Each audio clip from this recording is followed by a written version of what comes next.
Everyone, welcome back to my channel Puja's lifestyle. I hope তোমরা সবাই খুব ভালো আছো, আমিও খুব ভালো আছি। তো অনেকগুলো দিন পর ইউটিউবের ইন্ট্রো দিলাম। যাই হোক, ভিডিওটা ইউটিউব ফেসবুক দুটো জায়গাতেই যাবে। তো প্রথমেই সবাইকে জানাই শুভ জন্মাষ্টমীর অনেক অনেক শুভেচ্ছা, অনেক অনেক ভালোবাসা। আজকের দিনটা সবাই খুব ভালোভাবে কাটিও। কার কার বাড়িতে গোপাল পুজো হচ্ছে অবশ্যই জানিও। তোমরা তো অনেকেই জানো আমার বাড়িতে গোপাল আছে, আর আগের ব্লগগুলো তো দেখেই নিয়েছো। সব সরঞ্জাম রেডি করেছিলাম আগের দিন থেকে, দুদিন আগে থেকে গোছাচ্ছি। তো আজ হচ্ছে সেই দিন জন্মাষ্টমী। তো এখন সকালবেলা স্নান টান সেরে নিয়েছি। এখন গপুকে ঘুম থেকে জাগাবো, তার সকালের সেবাটা দেবো। তো একটু দেরি হয়ে গেল। যাই হোক, চলো আজকে ব্লগটা এখান থেকে শুরু করলাম। আজকে পুরো ব্লগটাই থাকবে গপুর সেবা নিয়ে। জন্মাষ্টমী থেকে কী করছি সবটাই দেখতে পাবে এই ব্লগে।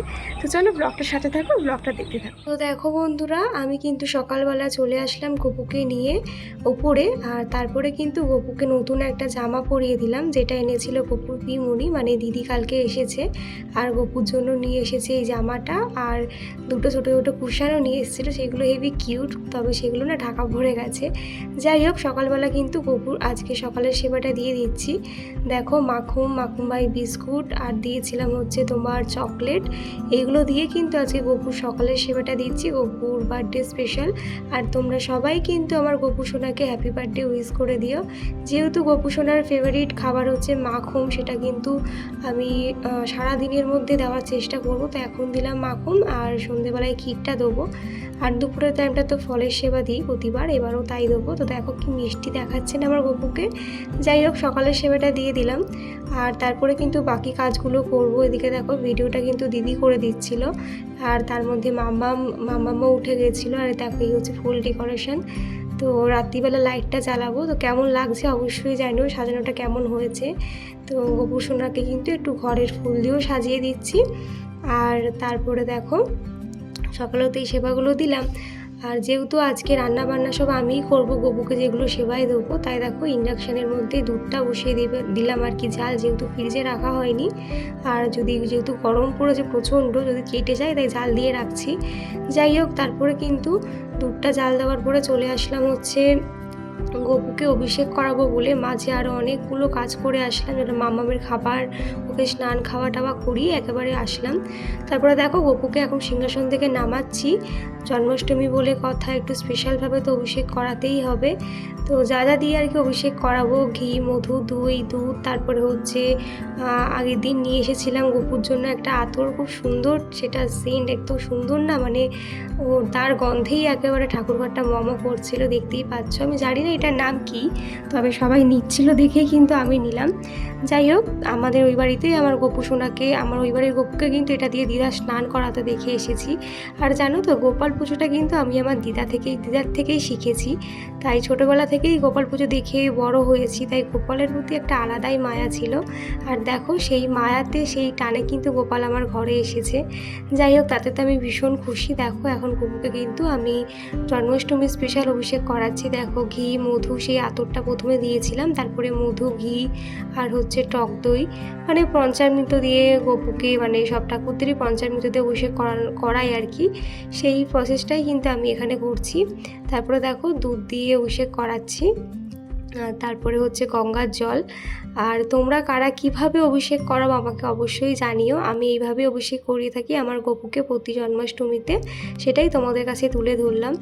আর জন্মাষ্টমী নিয়ে মানে কি বলবো, একটা সময় ছিল যে যখন আমার বাড়িতে গপু আসে তখন সবাই খুব ভয় পেয়েছিল যে গপুর যত্ন কী করে করবে, কিভাবে গপুকে রাখবে। কিন্তু দেখো, ঠাকুরের কি অশেষ লীলা, সে কিন্তু সবার যারা বলেছিল তাদের হাত থেকেই কিন্তু নিজেই গপু সেবা নিচ্ছে। যাই হোক, এটা সবই হচ্ছে ঠাকুরের খেলা আর কি। যাই হোক, দেখো, এখন কিন্তু মাম্মা আর রিজু, ওদেরকে দিয়েও একটু গপুকে স্নান করিয়ে নিলাম, অভিষেক করিয়ে নিলাম।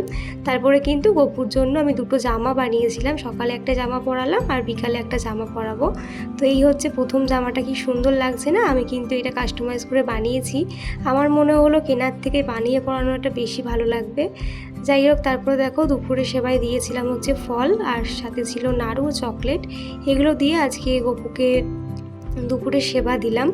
তোমরা কারা কী দাও অবশ্যই জানিও, যারা জন্মাষ্টমী করো। তারপরে কিন্তু আমি চলে আসলাম গপুর সন্ধেবেলায় সেবা যেগুলো দেবো সেগুলো রান্না করার জন্য। তো প্রথমেই করব হচ্ছে পায়েস, তার জন্য দুধটা আবার বসিয়ে দিলাম। আর এদিকে তালের বড়া ব্যাটারটা আমি রেডি করে নেবো। যদিও তালটা কিন্তু আমাকে পাশের বাড়ি কাকিমাই ছেনে দিয়েছিল, কারণ গপুর জন্য যে তালটা আনা ছিল সেই তালটা একটু নষ্ট হয়ে গেছিলো। যদি কাকিমা তালটা না দিত তাহলে আজকে আমি গপুকে যে কী করে দিতাম। যাই হোক, দেখো এখানে তালের মধ্যে সুজি আর হচ্ছে ময়দা, তারপরে চিনি, নারকোল যেগুলো দিয়ে আর কি তালের বড়া করে সেইগুলো দিয়ে এখন ব্যাটারটা মেখে রাখছি। আর সব থেকে তাজ্জব ব্যাপার কি জানো, আমি কিন্তু কোনো দিন পায়েস বানাইনি, এই প্রথমবার আমি পায়েস বানাচ্ছি, তাও আবার গপু শোনার জন্য। যাই হোক, দেখো এখন নমস্কার করে আমি ঠাকুরের ভোগগুলো বসাচ্ছি। ওদিকে মামামকে ঘুম পাড়িয়ে দিয়েছি। দিদি আজকে আছে বলেই আমার অনেকটা হেল্প হয়েছে, কারণ বেশিরভাগ টাইমে দিদি মামামকে রেখেছে আর কি। তারপরে দেখো কড়াইতে দিয়ে দিলাম ঘি, তার মধ্যে কাজু কিশমিশগুলো ভেজে কিন্তু চাল আর এদিকে দুধটা দিয়ে দিয়েছিলাম। আমি কোনো দিন পায়েস বানাইনি, আজকে প্রথমবার পায়েস বানাচ্ছি। খুব টেনশনে ছিলাম যে কী জানি কেমন হবে, আমি তো কোনো দিন বানাইনি। দেখো পায়েসের কালারটাও কিন্তু খুব সুন্দর এসেছিলো। তো যেহেতু ঠাকুরের জন্য বানাচ্ছি তার জন্য কিন্তু কোনো কিছু টেস্ট করিনি। আর এদিকে দেখো করবো হচ্ছে লুচি, তার জন্য ময়দাটা ঢেলে নিয়েছি, মেখে রাখবো। এখানে তেলের বাটারটা তো রাখাই ছিল, মানে রেডি করে রেখেই ছিলাম। তো ফাইনালি দেখো আমার পায়েসটা কিন্তু রেডি হয়ে গেছে। আর পায়েসটা দেখতে কি অপূর্ব লাগছে না। দেখবে ঠাকুরের নাম করে কোনো কিছু করলে না কখনোই খারাপ হয় না, এটা তো আমি ভীষণভাবে বিশ্বাস করি। তো দেখো আমার এখানে আটার ময়দার লেচিগুলো রেডি করে রেখেছিলাম লুচি ভাজার জন্য। প্রথমে তালের বড়াটা ভাজবো, তারপরে লুচি ভাজবো লাস্টে। তো দেখো তেলটা গরম হতে বসিয়ে দিলাম। আর আজকে ইন্ডাকশানটা ছিল বলেই আমি এত সুন্দর করে রান্নাগুলো করতে পেরেছি, কারণ আমার কাছে তো কোনো নিরামিষ বাসন বলো বা নিরামিষ গ্যাস ছিল না। ইন্ডাকশান থাকাতেই এইগুলো আমি করতে পারলাম। আর সব থেকে বড় ক্রেডিট যা, সেটা হচ্ছে আমার দেওর। সে কিন্তু আমাকে কারেন্টের বোর্ডটা এনে দিয়েছিল বলে আমি ইন্ডাকশানটা অন করতে পেরেছি। নাহলে মাঝে সকালে যখন চালিয়েছিলাম না, তখন বোর্ডটা থেকে ধোঁয়া বেরোচ্ছিলো, তখন কিন্তু আমি ভয় পেয়ে গেছিলাম, কি জানি আমি গপু সোনার ভোগ কী করে করবো। তো আমার দেওরের জন্যই কিন্তু এত কিছু সম্ভব হয়েছে। যাই হোক, তারপরে দেখো তালের বড়াগুলো দিয়ে দিলাম, কি সুন্দর ফুলেছে না, যেহেতু অনেকক্ষণ মেখে রেখেছিলাম বলে ভালো ফুলেছিল। তারপরে দেখো মাম্মামের চাকি বেলুন নিয়ে কিন্তু চলে আসলাম লুচি বেলার জন্য। আর চাকি বেলুনটা আমার বাবা মা এনে দিয়েছিল মাম্মামকে খেলার জন্য, যেটা এখন আমার গপু সোনা লুচি করতে কাজে লাগছে। যাই হোক, খুব ভালো লাগছিলো না, একটা সময় তো মনে হচ্ছিলো আমি রান্নাবাটি খেলছি, কারণ এই চাকি বেলুনগুলো দিয়ে তো ছোটোবেলায় খেলা করতাম। যাই হোক, সেইগুলোর মধ্যেই কিন্তু লুচি বেললাম, কারণ আমার কাছে তো আর নিরামিষ কোনো কিছু ছিল না। যেহেতু গপু সোনার ভোগ বানাবো ভেবেছি, তাই কিন্তু সব কিছু গপু সোনাই জোগাড় করে দিয়েছে। দেখবে গপু যখন আমার বাড়িতে এসেছে, সে কিন্তু নিজের সেবাটা নিজেই ঠিক করে নিয়ে নেয়, এটাতে আমি অনেকভাবে বিশ্বাসী। সব থেকে তাজ্জব একটা ঘটনা শুনবে, সেটা হচ্ছে আমি সারা মার্কেট ঘুরে আগের দিন কোথাও মোয়া বা নারকোল, যেগুলো আমি পাইনি, নারকেল নাড়ু, তিলের নাড়ু, সেগুলো তোমাদের দাদাভাই কালকে রাত্রিরে বাড়ি ফেরার সময় কিন্তু একটা দোকান থেকে নিয়ে এসেছে। সেই দোকানটাও বন্ধ হয়ে যাচ্ছিলো, হট করে তোমার দাদাভাই চোখে পড়লো, তারপরে গিয়ে শেষ মুহূর্তে নিয়েছে। তখন বাজে রাত্রি 11:30 না 11টা মতন। তাহলে বলো, এইগুলোর সাথে তো অবশ্যই ভগবানের একটা কি বলবো, ভগবানের অশেষ কৃপা, ভগবানের টান না থাকলে এগুলো কখনোই হয় না। যাই হোক, তারপরে দেখো সব কিছু আমার রেডি হয়ে গেছে। একা হাতে যে এত কিছু করতে পারবো তাই ভাবতে পারিনি, সবটাই গোপালের ইচ্ছে। তো এখানে ছিল হচ্ছে পায়েস, এখানে ছিল হচ্ছে তালের বড়া, বেশিরভাগ বড়াটা মা নিচে করেছে আর আমি এই কটা করেছিলাম গপুর জন্য। এখানে ছিল হচ্ছে লুচি। আর একটা জিনিস করবো না ভেবেছিলাম, তবে সেটাও কিন্তু পরে করেছিলাম, সেটা হচ্ছে সুজি। ওটা কিন্তু করবো নাই ভেবেছিলাম। তারপরে দেখো একেবারে ফল, সুজি, লুচি, তালের বড়া সব সাজিয়ে উজিয়ে দিয়েছিলাম। আর এই যে নাড়ুগুলো, তারপরে হচ্ছে তোমার 8 ভাজার লজেস, আর এখানে ছিল হচ্ছে 5 রকম মিষ্টি না, মিষ্টি, আর ছিল ক্ষীর। আর এখানে তো আমি গপুর জন্য পায়েস করেইছিলাম। আর এটা হচ্ছে আমার গপুর আজকে রাতের লুক। এই জামাটাও কিন্তু আমি কাস্টমাইজ করে বানিয়েছি। তো কেমন লাগছে আমার গপু সোনাকে অবশ্যই জানিও তোমরা।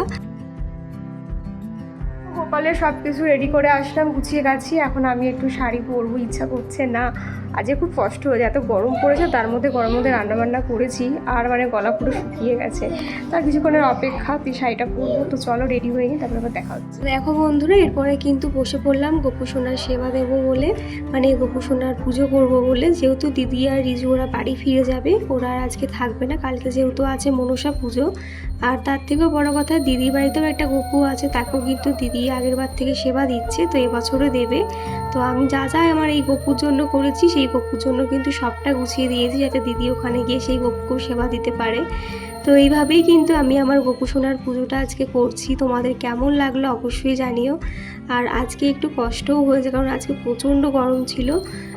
মানে জল পিপাসা খুব পেয়েছিল, তার জন্য কিন্তু আজকে একটু তাড়াতাড়ি বসেছি পুজো করতে। আগের বারে 8টার দিকে বসেছিলাম, তবে আজকে 7টার দিকে বসেছি, 1 ঘন্টা আগে।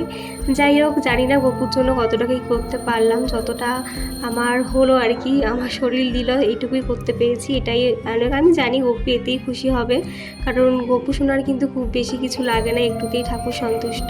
তবে গপু সোনার পছন্দের খাবারগুলো দিতে পেরে কিন্তু আমার বেশ ভালো লাগছে।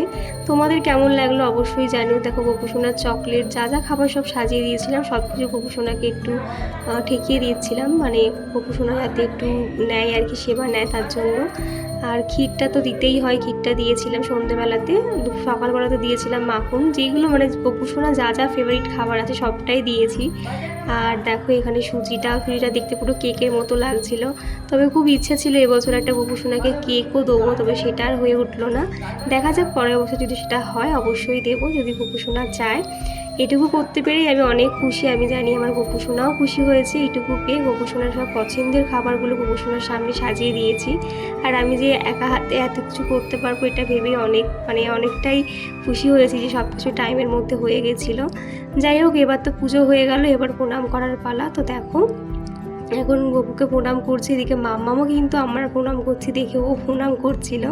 তারপরে কিন্তু দিদিকে ছাড়তে যাব, দিদিকে প্রসাদ টোসাদ সব গুছিয়ে দিলাম, কারণ ওনারও লেট হয়ে যাচ্ছে, এত দূর যাবে রাস্তা দিয়ে, তাই কিন্তু আর বেশি দেরি করালাম না। আর এদিকে হচ্ছিল আমাদের পাড়াতে আজকে বড় ঠাকুরের পুজো, সেখানে তো শাশুড়ি মা মানে মা উপোস করেছিল, মা ওখানে গিয়েছিলো। আর মাও আজকে অনেক করেছে, মা না থাকলে, মা আর দিদি না থাকলে আজকের দিনটা সত্যি আমি এত সুন্দর করে ফুটিয়ে তুলতে পারতাম না। মাও আমাকে নারকোল করে দিয়েছে, আর যত সরঞ্জাম ছিল সব অ্যারেঞ্জ করে দিয়েছিল। আর দিদি তো আজকে সারাদিনই মাম্মামকে রেখেছিল, তো ওদের দুটো মানুষের নাম না বললেই নয়, ওরা ছিল বলেই আমি আজকে সব কিছু ভালো মতন করতে পেরেছি। তো যাই হোক, দেখো যাওয়ার আগে আমরা একটু ফটো ক্লিক করে নিচ্ছিলাম সবাই মিলে, তো খুব সুন্দর একটা সন্ধে কাটালাম। হয়তো দিদিরা থাকলে একটু ভালো মজা হতো। তারপরে দেখো এসেছিল হচ্ছে মামামের জেম্মা, মানে আমার যা, সবাইকে প্রসাদ দিলাম। আর তারপর দেখো মামাম কিন্তু গপু সোনাকে একটু আদর করে দিচ্ছিল। তো কেমন লাগছে আজকে আমার গপু সোনাকে আজকে জন্মাষ্টমীর লুকে অবশ্যই জানিও। সবটাই আমি প্ল্যান করে কাস্টমাইজ করে জামাগুলো বানিয়েছিলাম আমার পছন্দের মতন। আর এই দেখো মামামের এই জামাটাও ছোট হয়ে যাচ্ছে, ও মানে গায়ে না বাড়লেও কিন্তু লম্বায় বড় হচ্ছে, তার জন্য সবকটা জামাই মোটামুটি ছোট হয়ে যাচ্ছে। যাই হোক, এইভাবেই কিন্তু জন্মাষ্টমীটা আমি সেলিব্রেশন করলাম। আর তোমার দাদাভাইও আজকে তাড়াতাড়ি চলে আসবে, তো ওর জন্য ওয়েট করছিলাম। আর এদিকে দেখো মাম্মামের ছোট্ট পিমনি আর হচ্ছে দাদাই আর হচ্ছে ইয়াং ঠাম্মি চলে এসেছিলো প্রসাদ খেতে, তো সবাইকে প্রসাদ দিলাম। তার কিছুক্ষণ পরে কিন্তু তোমার দাদাভাইও চলে এসেছিলো, তো ও এসে কিন্তু আমার উপোসটা ভেঙেছে। মানে প্রথমে তো আমি ফল প্রসাদ খেয়েছিলাম, তারপরে তোমার দাদাভাই এসে আমাকে পায়েস আর হচ্ছে লুচিটা খাইয়ে দিয়েছিল। তবে জানো তো আজকে খেতে একদমই ইচ্ছা করছিল না, আমি তো অনেক জল খেয়ে ফিরেছি আর কি, জল টেস্টটাই বেশি পেয়েছিল। তারপরে আমাদের একটা ফটো তুলে নিলাম। তারপরে দেখো একদম রাত্রি 12টার সময় যখন গপুর বার্থডে আর কি হলো, তখন কিন্তু গপুকে রাত্রি 12টার সময় উঠে ধূপ মোমবাতি দেখিয়েছিলাম। এইভাবেই প্রতি বছর কিন্তু রাত্রি 12টাতে আমি গপুকে ধূপ মোমবাতি দেখাই। আর দেখো একটু দোলও খাইয়ে দিলাম। তো সবাই গপুকে উইশ করে দিও হ্যাপি বার্থডে। তো এইভাবেই রাত 12টার সময় আমার গপুর সেবাটা দিলাম।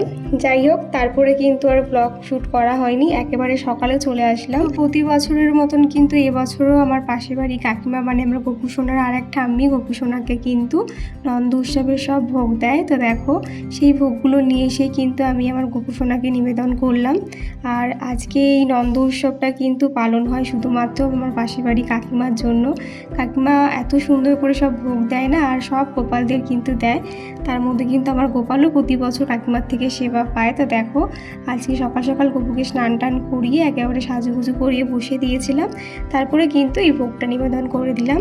তো এইভাবেই আমি আমার জন্মাষ্টমী আর নন্দ উৎসব পালন করলাম। তো তোমাদের কেমন লাগলো আমার ব্লগটা অবশ্যই জানিও, যতটা পারলাম তোমাদের সাথে শেয়ার করলাম, আরও অনেক কিছু শেয়ার করা হয়নি। তো যাই হোক, চলো আজকের মতন টাটা, দেখা হচ্ছে নেক্সট ভিডিওতে, বাই।